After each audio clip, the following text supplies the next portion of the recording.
Friends, some words of Torah for Parshat Vayetzei. Once again, Canada has betrayed Israel. On November 20th, Canada voted at the United Nations in support of a resolution that condemned Israeli settlements, including all of East Jerusalem. This past week, the UN put forth another resolution, this time condemning terror against civilians on all sides, whatever that means, creating a moral equivalency between the IDF and Hamas.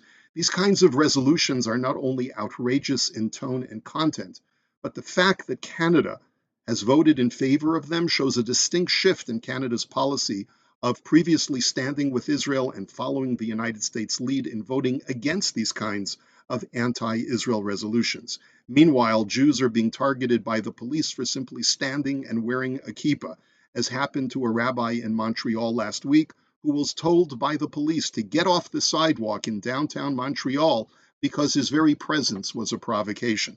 How are Canadian Jews coming to terms with this new reality?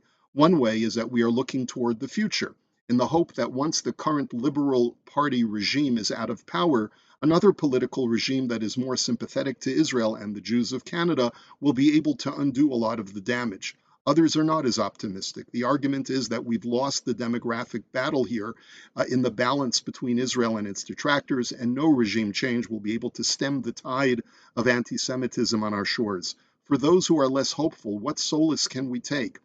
You know, Yaakov spent 20 years working for Lavan, as we read in this parsha. He married his daughters, sired his grandchildren, and tended to estate loyally for all that time.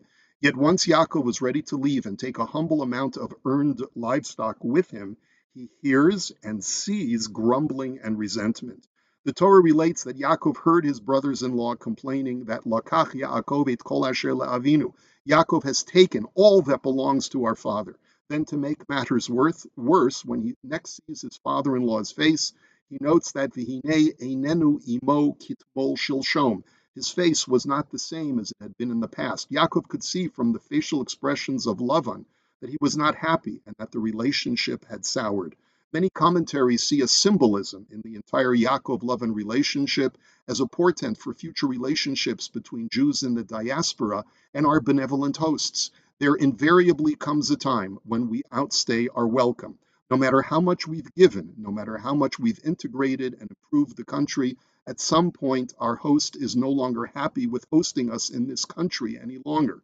Our holy Sfarim write that the reason why Lavan's face changed toward his son-in-law is because anytime the Jewish people go to a place outside of our home, we have work to do in that place. Every place in the world has sparks of holiness, nitzotzot, that need to be gleaned and repurposed. By the Jews integrating into those places, we harvest these sparks until there are no sparks left. This is what happened during our 210 sojourn of 210 years in Egypt. When the Torah says, Vayinatzelu et Mitzrayim in Exodus, that the Jewish people emptied Egypt, it is not just referring to the parting gifts that we took with us when we left Egypt. Rather, it refers to the sparks of holiness that we took with us from that place. Jews have lived in so many different places around the globe for centuries. Once we have finished gathering all the holy sparks from one particular place, it is time for us to leave, and Hashem implants within the hearts of the residents of that place a changed attitude as a way of nudging the Jews to leave. That is why, according to Reb Simcha Bun of Pshischa, Yaakov had these experiences right before he left Lavan's house. He received two nudges confirming that he was no longer welcome. The first nudge was an auditory one. He heard his brothers-in-law accusing him of taking all that belongs to our father. By hearing that word kol, everything, he understood that after spending all that time with Lavan and after marrying his two holy daughters and siring those holy grandchildren, all the sparks were now extracted from Lavan's home.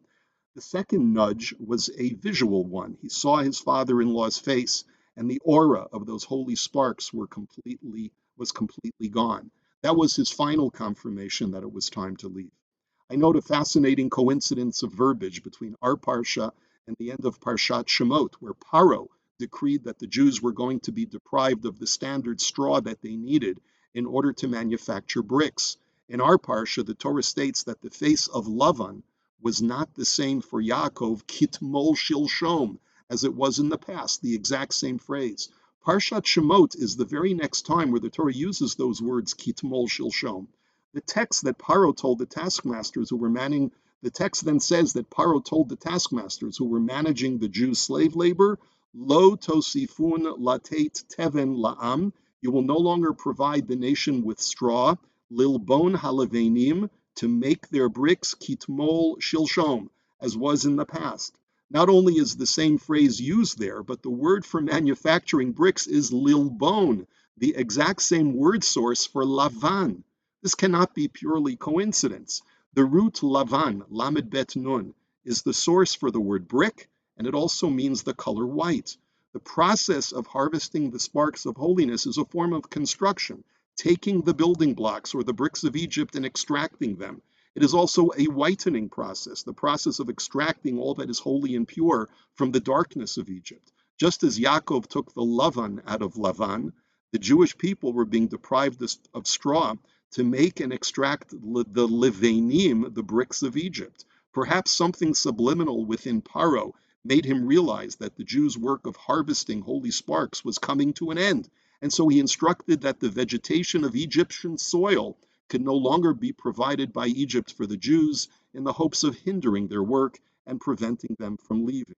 What does this all mean for us Canadian Jews? First of all, let's remember King David's teaching, Al tivtuchu v'nedivim, do not place your trust in princes or in other political leaders.